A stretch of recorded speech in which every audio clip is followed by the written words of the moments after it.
Well, hi everyone. I hope you're having a fantastic day wherever you are.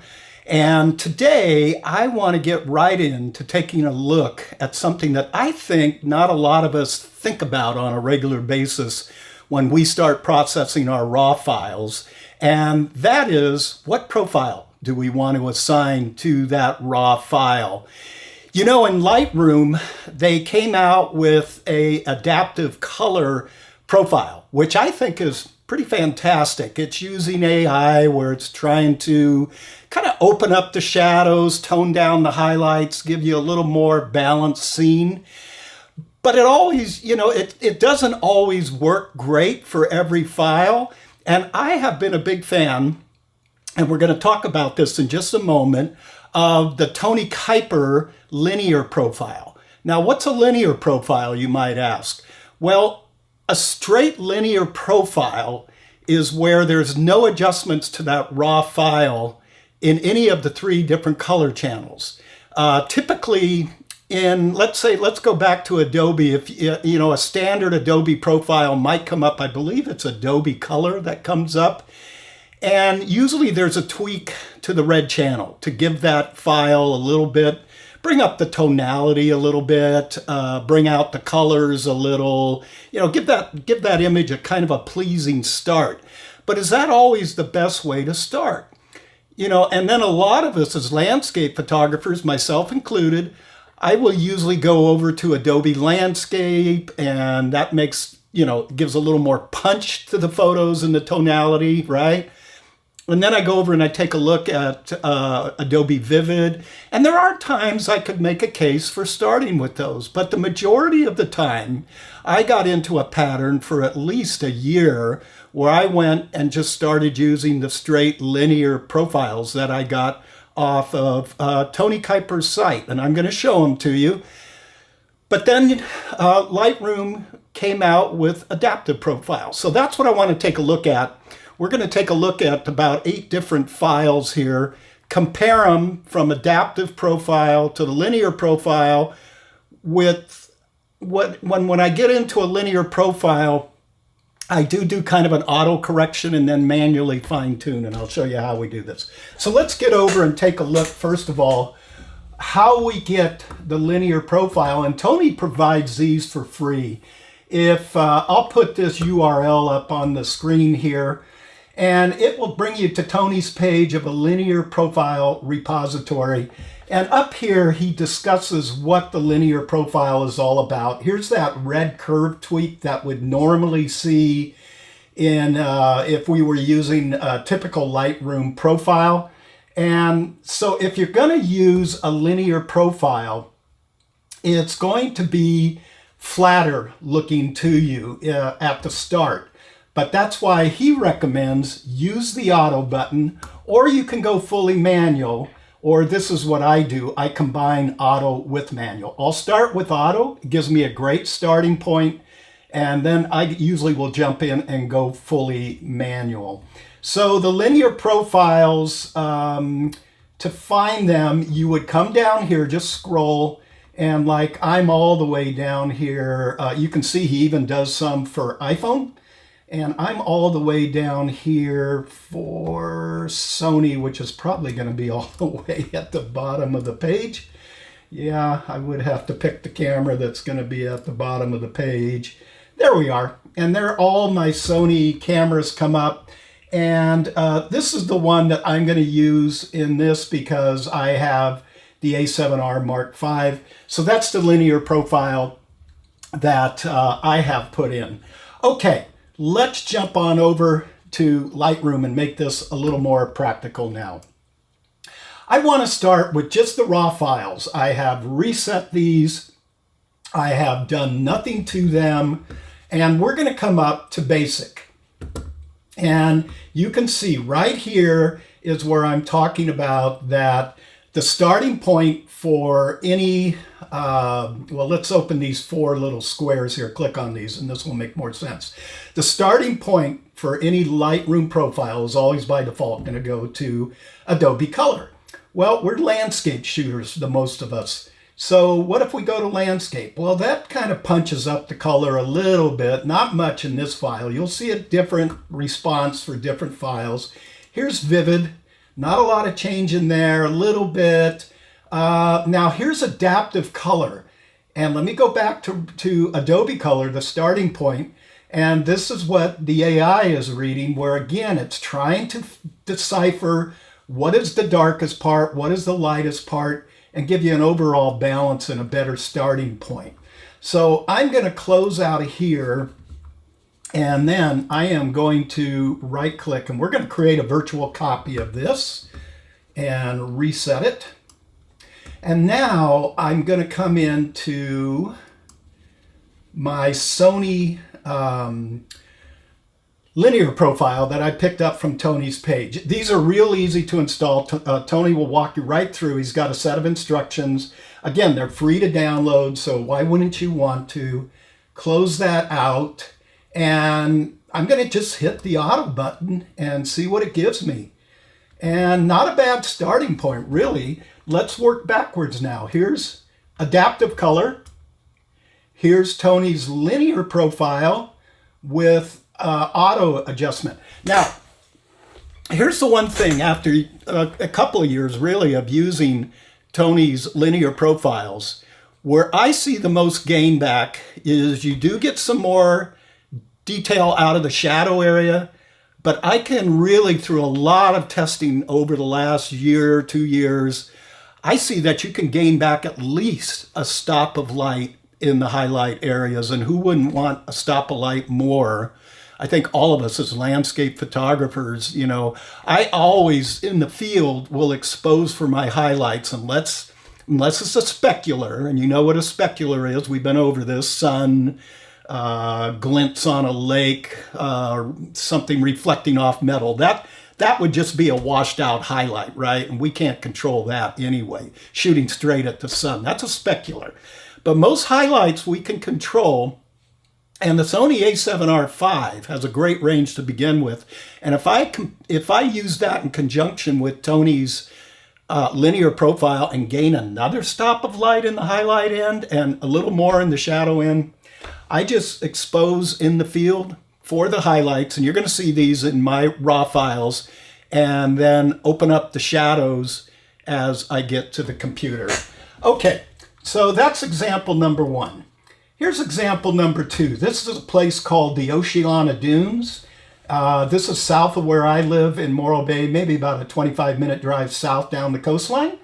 It's a beautiful place, long stretch of dunes. It's a state park, and this was a sunset that I captured this past January. You can see I'm exposing for the brightest part of the scene, which is right in here. Okay, so it defaults to Adobe Color.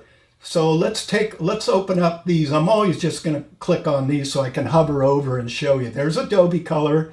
There's the landscape. We get a little punch of colors, not much.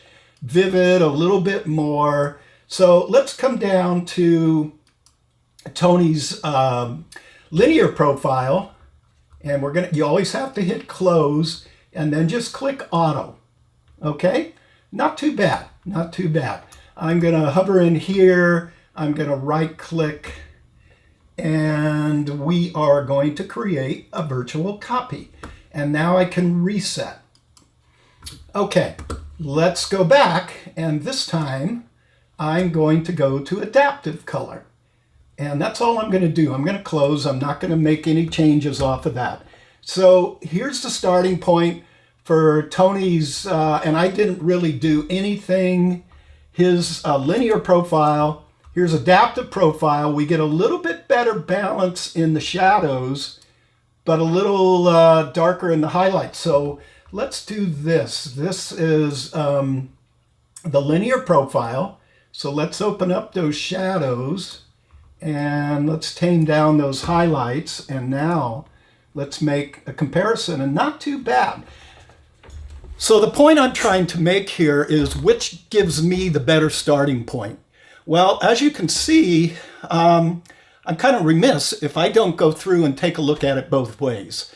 I've been given these two great ways of starting any raw file, and it's really just a starting point, right? And then I can go through and tweak as I want. Okay, right now we're just doing global corrections. Let's come over to another frame. This was a raw file I captured down in Joshua Tree at the Cholla, cactus garden. And what I want to do here is I want to come back in to Adobe Color, and then I'm going to come up here and click on Adaptive Color. Okay, and we're going to close that up. And then I saved this one, which was Tony's linear profile, but I'm going to show you what I did is I came down here and I clicked on the tone curve, and I made what we call a lockdown curve. In other words, I placed one line in the shadow, and I just fooled around. Whoops, let me go back. I just messed with that. I just used the little adjust tool, the targeted adjustment tool, which is right there, and I brought up the shadows, but as I brought up the shadows, I was obviously lightening up the highlights too much, so I pulled back down. That's why there's 2 points, and that's called a lockdown curve. And it's something I don't see too many photographers doing too much. And you can see there's great detail down there in the shadows, but I've also held up there in the highlights. Okay, let's take a look at another one here. This is a straight raw file captured out in Montano de Oro State Park, which is about just a quick little 15-minute drive south of me. I love this, a little 2-mile stretch of coastline rather, that we always seem to get great wave action even in the summertime. Pretty cool place. So there's the straight Adobe Color. We can go through there. Landscape, you can see, adds a little punch. Vivid, not so much. Landscape, that used to be my starting point. But now let's go to Adaptive Color and see how it's toned down that sky for me, and also brought up those foreground rocks. So I'm going to close that, and we will right click and we'll make a virtual copy. Then we're going to reset. And now we're going to go back and, whoops, I don't want to do it that way. I want to come over here so you can actually see where I'm going. I'm going to do my linear profile, and I'm going to close it up, and now I'm going to click Auto. And this time, I'm not so sure it's doing a great job. It's really trying to crunch those highlights in the sky. So I would bring those back up. Remember I said I'm going to go to Auto and a little bit of manual tweaking. Auto just sort of puts me in the ballpark. And let's see the difference between the two. There is Adaptive Color. There is the TK overall, and the TK linear, and overall I could bring that up and maybe add a punch of contrast. I would have to say the best starting point for me right here would be the Adaptive Color. Okay, 3 more. Beautiful New Zealand. I hope any of you watching this would consider going with Gary Hart and myself next June as we go back to the land of The Hobbit and the Lord of the Rings. And this is actually looking down to that area, Glen Orchid and Paradise Valley, where those movies were filmed. It's just an absolutely beautiful workshop, and I hope you could join us. Jump on either my workshop or Gary's, my webpage, and or you can go to Gary's webpage. You can link right over to Gary's webpage from mine, and I'll put up my webpage here. Okay, so let's just go right in to Adaptive Color. And isn't that amazing? I'm just going to hover, lock that in, close it down. Let's go before, after. You can see it does a great job bringing up the foreground and not blowing out these clouds. And now let's create a virtual copy. And let's reset it. And let's go up and try the Tony Kuiper profile, the linear profile. Close it up, hit auto, and tends to want to open up the highlights a little too much, so I'm just going to pull back on them, and let's go backwards. And it tended to pull up the shadows a little bit more, but again, I tend to use a little bit of auto as a starting point, and then I jump to manual. Once again, I'm kind of liking the look. There's a little more contrast in the adaptive color, but I could certainly come over to Tony's profile and add a little bit of contrast in, right? And let's do that and see where it takes us. And now, boy, it's tough to tell the difference. I think, honestly, I could go with either one of those two files and feel real comfortable as a really good starting point. Okay, couple more.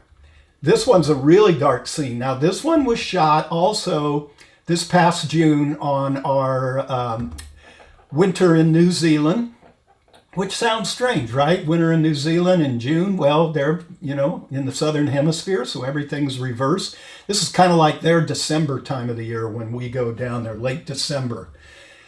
Okay, so let's come on over, and I am going to start with Tony's profile, and this is going to be a tough one because I've got really blown out highlights, it looks like here. And let's hit auto, and it's trying to really flatten the image, and you can see up here on my histogram I'm really blowing that highlight. So I'm going to back it off till the warning goes away. I'm going to bring up the shadows a little bit. It's kind of like that dune shot, right? And I may want to tweak the contrast up a little bit. Okay, not too bad. Not too bad as a starting point. And let's come down to virtual copy. And we'll reset this. And this time we're going to go to adaptive color. And right off the bat, I think adaptive color does a better job. Now look up here in the histogram. You can see it's still wanting to blow that white. I may actually have to, in processing, clone a little bit of color I could pick up in here and paint it in. That was just basically almost shooting right back into the sun. Now you can see I can open up the shadows here, and I tend to have more room in the shadows on the adaptive color. So once again, let's go back over to Tony's, and I will open up these shadows a little bit more. And that's the linear profile, and that's the adaptive profile. Boy, pretty close, pretty darn close. So that could be a toss-up. I would definitely add a sky mask and start working there. Again, we're just working in global terms. We're trying to get a great starting point for the image. All right, last one I want to go to, and then we'll wrap this up. We've been looking at a lot of contrasty images, but what if we look at something very flat? This was an image I captured not too long ago up the Big Sur coast on a very foggy, soupy morning. I knew where these cypress trees were, and I just thought they'd look really cool on a soupy, foggy morning. So I got up early and drove up the coastline. Now, let's start with Tony's linear profile, and I'm going to close up, and I am going to hit auto. And the one thing I noticed here when I first started to work on this is that it gave me a gray sky. So I'm going to take my color picker inside here, and I'm going to select on the fog to take away that dull gray cast. That's looking a little bit better, but I would need to tweak this a little bit more. And but not a bad starting point. This is indeed a farm. Let me put this back into place. This is indeed a farm back in here.